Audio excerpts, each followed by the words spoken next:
Alright guys, this is just going to be a quick video on how to install these under counter dishwasher mount brackets. A lot of people have been asking from my previous video, so I'm going to go ahead and show how easy these are to install. So basically all you got to do, so you find this little slot here and you slide them in, push back, and once it's inside, you're going to go ahead and fold over the little lip. So this here, you'll just fold it over so it won't move.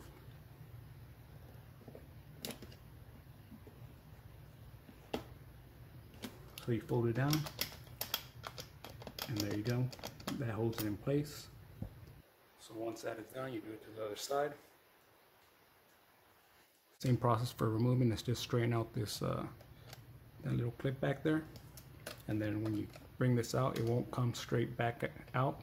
You actually have to push it outwards, so this way from the front. So there you go. Pretty easy to do. Just push the dishwasher back and then put the screws from the bottom into the countertop. So hopefully that helped out for everybody asking on how to install these dishwasher clips. If it helped you out, please hit that thumbs up. It really helps out the channel. Thanks for watching.